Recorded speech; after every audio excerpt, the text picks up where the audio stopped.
I'm Caitlin Clark, and we are here to talk about women that have inspired me to become myself. Caitlin Clark just gave an interview that has everyone talking, but for completely different reasons than usual. No basketball talk, no stats, no highlights, just real, unfiltered honesty about the people who shaped her life and the moments that truly matter. This side of Caitlin rarely comes out, and what she shared about her personal struggles will surprise you. When was the last time you saw Caitlin open up like this? Have you been wanting to see more personal content from her? Or do you prefer sticking to basketball? Let me know in the comments. Caitlin Clark sat down with *Glamour* and Eli Lilly, and honestly, this might be the most meaningful thing she's done all off-season. It wasn't another basketball clinic or a routine corporate event where she smiles and waves. This was different.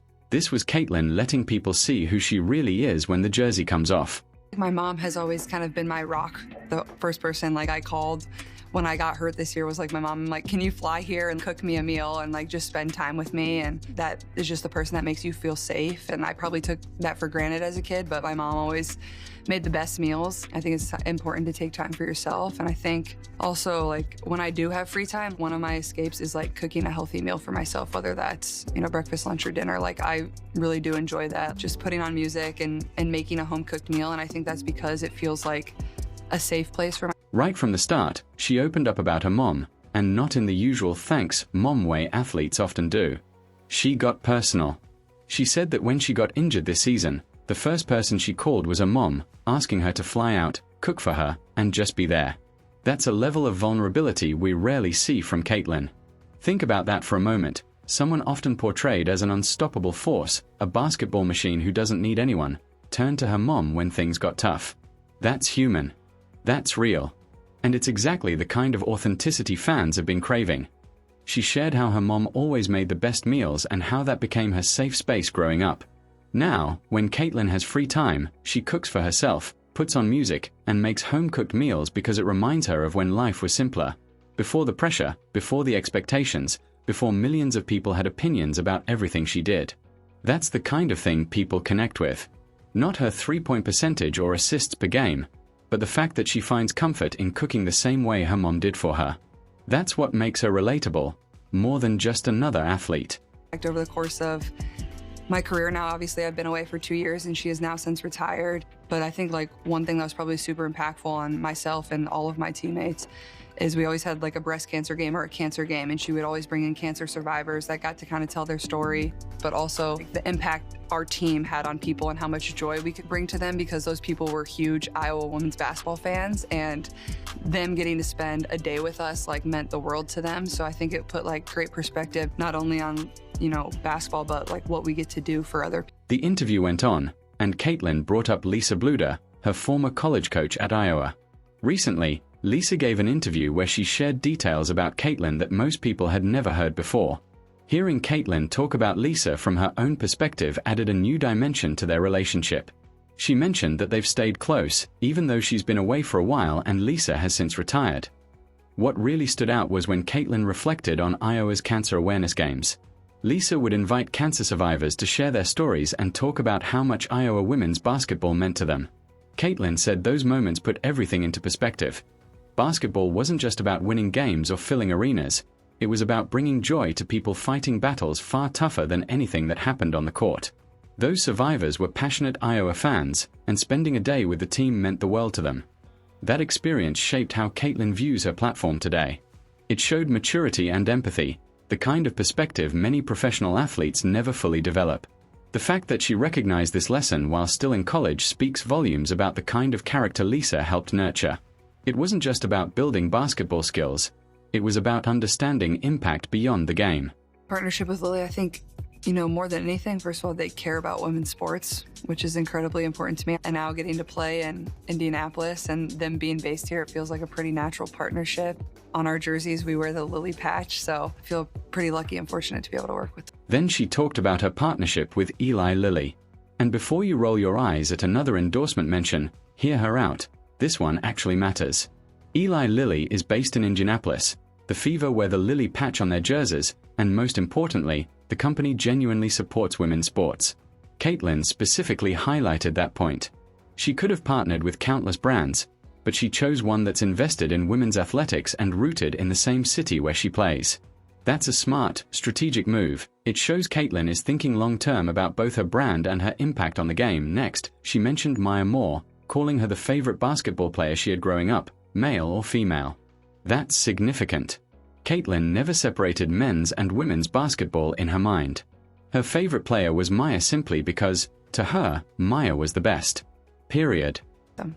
Maya Moore was definitely my favorite basketball player growing up, male or female. You know, getting to meet her and watch her play in a game for the first time is probably one of the greatest memories of my childhood, truly. And when Maya Moore did come and watch me at Iowa, it was a surprise. She was sitting courtside, and just to have somebody you grew up wanting to be like take time out of their day to come and support you. And she was inducted to the Women's Basketball Hall of Fame, and like the way she talked about like team culture and how much that meant to her, and being a team player and how impactful that can be on your life is so true. And being on teams that have been really good, like, you know how true that is and how much that meant to her and throughout the course of her career. Like, it's just an easy proof. She talked about meeting Maya for the first time and watching her play, calling it one of the greatest memories of her childhood. Years later, Maya surprised Caitlin by showing up courtside at an Iowa game, and Caitlin got emotional just remembering that moment. Having someone you idolized take the time to support you hits differently. But the real takeaway from the Maya Moore story came when Caitlin discussed Maya's Hall of Fame induction speech. Maya spoke about team culture, being a true team player, and how that shaped her entire career. Caitlin said it deeply resonated with her because she's been part of great teams and knows how true that message is. It was her way of acknowledging that individual success means little without the right people around you. That comment also seemed like a subtle reflection on the Fever's past season, the coaching instability, the roster decisions, and how her workload and role were handled. Caitlin's been professional and diplomatic in public, but remarks like these hint at how she really feels. She values team culture above everything, and when that foundation isn't strong, performance suffers. The Fever front office should be paying close attention. Book growing up, it was like Winners Never Quit, this picture book, and it was about Mia Hamm. And I remember, like, when I would read books before I went to bed with my parents, like, that was the one I always wanted to pick. The resiliency she had, that's the whole story of the book, and what USA Women's Soccer did for not only, you know, female athletes, but women in general, and how much they brought people together. Like, that's just been her ability. It's just really to inspire people and to give back. And I don't think I would be here if it wasn't for them, because they were the people that inspired me to want to play in the first place or want to work hard and achieve everything that I wanted to achieve. Like, if it wasn't for those people that have kind of inspired me, like, I certainly don't think I would be able to play in front of a sold-out crowd every single night and have young girls and young boys screaming and wearing my jersey. Like, those are moments you never take for granted. She brought up Mia Hamm next, and that's where the interview got truly personal. Caitlin's favorite book growing up was Winners Never Quit, a children's book about Mia Hamm. She said she used to pick that book every night when her parents read to her before bed. The story was about resilience, getting back up after being knocked down and never quitting, no matter how tough things get. That message shaped Caitlin's entire mentality. When you look at her career, the adversity, the criticism, the pressure, you can see that lesson playing out in real time. Caitlin also talked about what the US women's soccer team did for female athletes and women in general, how they brought people together and inspired a generation. She admitted she wouldn't be where she is today without those pioneers, the women who made her believe sports were a space for her too. That's Caitlin recognizing the shoulders she stands on. She knows she didn't create women's basketball popularity, she's benefiting from the foundation others built, but she also understands she now has a responsibility to keep building for the next generation. The interview ended with Caitlin reflecting on what it feels like to play in front of sold-out crowds, with young girls and boys wearing her jersey and screaming her name. She said those are moments she never takes for granted, and you could tell she meant it. This interview showed a side of Caitlin that's been missing, the human side. The daughter who calls her mom when things get tough. The player who cooks to feel grounded. The person who recognizes her platform is bigger than basketball. It's exactly what fans have been wanting. Many have grown tired of the corporate version of Caitlin, the one who smiles for photos but says little of substance. They want the real Caitlin, someone with emotions, opinions, and struggles like everyone else. The criticism she's faced this off-season hasn't been unfair. She seemed distant, too focused on business deals and not engaged enough with the fans who made her a star. This interview feels like a step in the right direction, but it shouldn't be a one-time thing.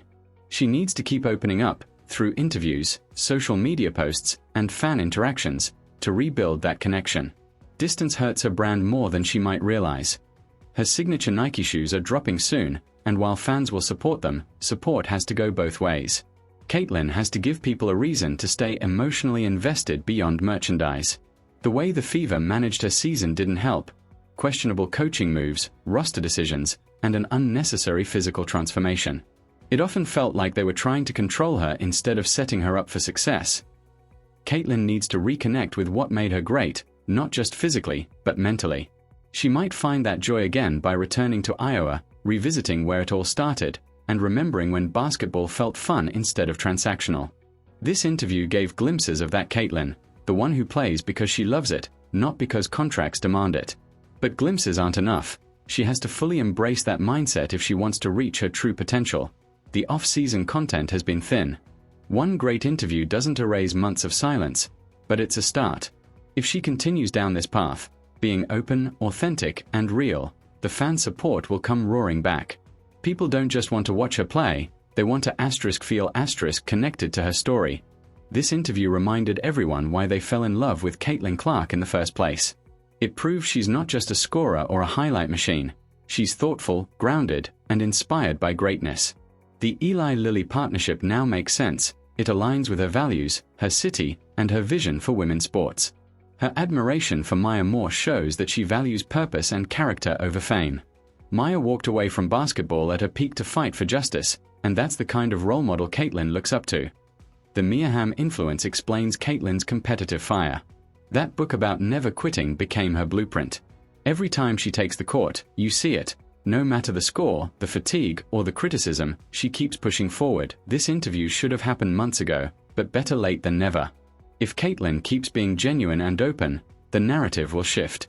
Fans will remember not just the player, but the person behind the number 22. Caitlyn Clark just gave us her most honest interview yet, and hopefully, it's only the beginning of a new chapter. If you enjoyed this breakdown, make sure to like, subscribe, and drop your thoughts in the comments. What did you think about Caitlyn's interview?